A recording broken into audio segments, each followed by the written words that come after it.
Hello everyone. We today are going to discuss this lesson called Introduction to Essays.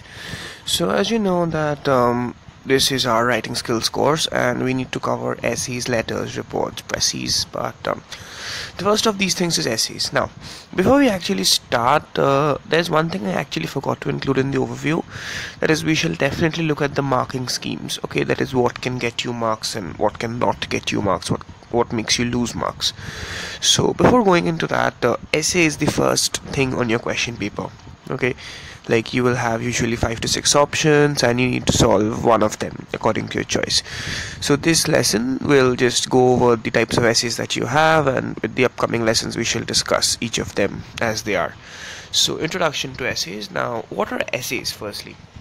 So now an essay is a composition and it's of a more or less specified length. So you'll be given a topic you'll be given a topic and you'll be given the things like write an essay or write a composition in 250 to 350 words on any one of the following topics.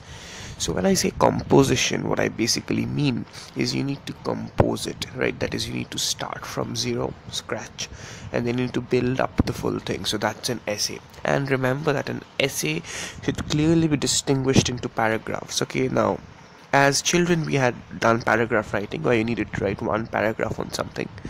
Now an essay usually had 3 bits. It has an introduction, a conclusion, and a body which is in the middle. So this is an essay and it should always be clearly distinguishable. Now these are basically the types of essays that you have. You have descriptive essays, you have narrative essays, argumentative essays, picture compositions, one-word essays, and story writing. Now for the story writing part, obviously what I would suggest is that you follow my course on story writing skills, because story writing has a lot of added details, a lot of verbiage to it. So you really can't get story writing through one course on normal writing skills. So let's just move on to the different types of essays that are there. Now the first thing that you have here is descriptive essays, right? So as the name suggests, in descriptive essay you need to describe something, and these essays are usual in the third person, and this is like, if you have done indirect speech, then you would know what I mean. This is like a story which is being written in indirect speech. Okay, so you need to narrate a story in a third person perspective, right? That is where you can see the main character. It's not always that you are the main character. Obviously that may be an alternative, but definitely you can see the main character is the preferred description for a descriptive essay. Now a narrative essay. Now remember one thing, that often descriptive and narrative essays are confused. So the basic difference being that narrative essays are usually written in the first person. Okay, that is, it's usually a narration of a single day's events, like a visit to a marketplace or a visit to a circus, something like this. Whereas a descriptive essay would be describe a person whom you have high regards for. So in that case, descriptive essays usually begin with the word describe. That's your biggest hint. Okay, and narrative essays usually sometimes they start with the word narrate. Sometimes it's a single day event, like narrate a day at the market, or what happened when you visited the market on a certain day. These things are usually narrative essays, so you'll get them pretty quick. So then you have argumentative essays. Now these are like debates, and again, if you have done the course on public speaking by me, then you would know that these have to be very specific. You cannot change your stand. If you're supporting something, then you need to keep supporting that till the end. If you're against something, then again you need to be against it till the end. But the main point is that although this is basically a debate in writing, there are a few minor changes that you need to make, because obviously you won't be wishing people good morning and there won't be questions on your essays. So we'll be discussing argumentative and narrative essays together. Okay, and then you have one word essays. Okay, now this is basically in ISC board class 12 question papers, where one single word is given to you and you need to write an essay on that. So this word may be anything. Okay, it may be something as momentous as stars, or maybe something like movies, which is great, or books, Also, it may be something very, very simple and mundane like clouds or apple or policeman, something like this. So these are known as one word essays, and the main thing here is that you should only attempt this essay if your level of English is very high, if your vocabulary is very high, or your general writing skills is very high, because you need a lot of imagination, a lot of wordplay in a single topic, because just one word is usually not sufficient. Obviously, it has a nice degree of freedom to it, that is, you can think of anything in any angle, but however, the truth remains that to do that you need to have a very strong quality in English.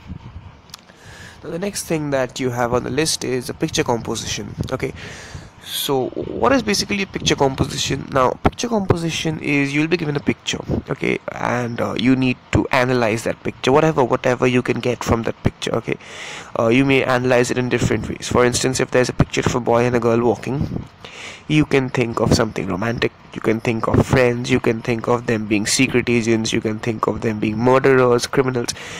This has like the highest degree of freedom. You can analyze it in any way you want. But truth be told, this is the essay, this is the composition that you should not attempt. You know why?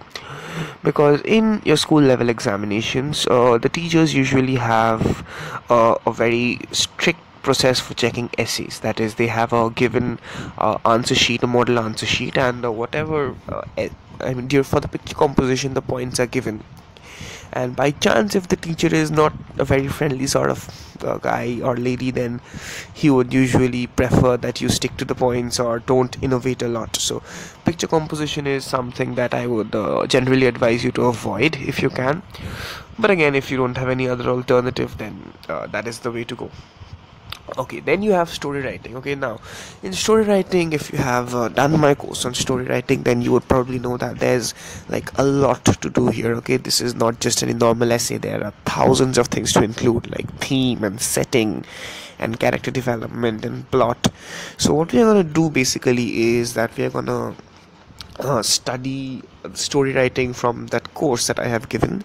I'll put it up in the description of some essay or the other, or the course link maybe, and you can do the story writing stuff from there. So story writing is pretty complex, but again, it's highly scoring, so you can always try and attempt story writing.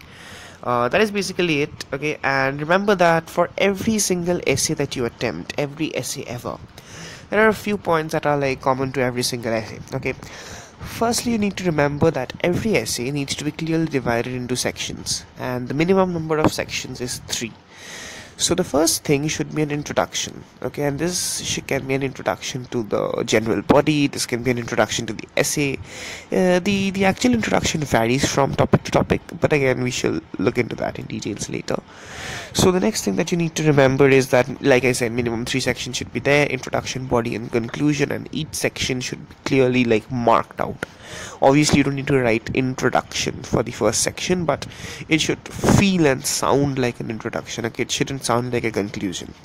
So please keep that in mind, and also you need to know that every section should cover at least 1 or 2 concrete and related points. Now, what do I mean when I say this?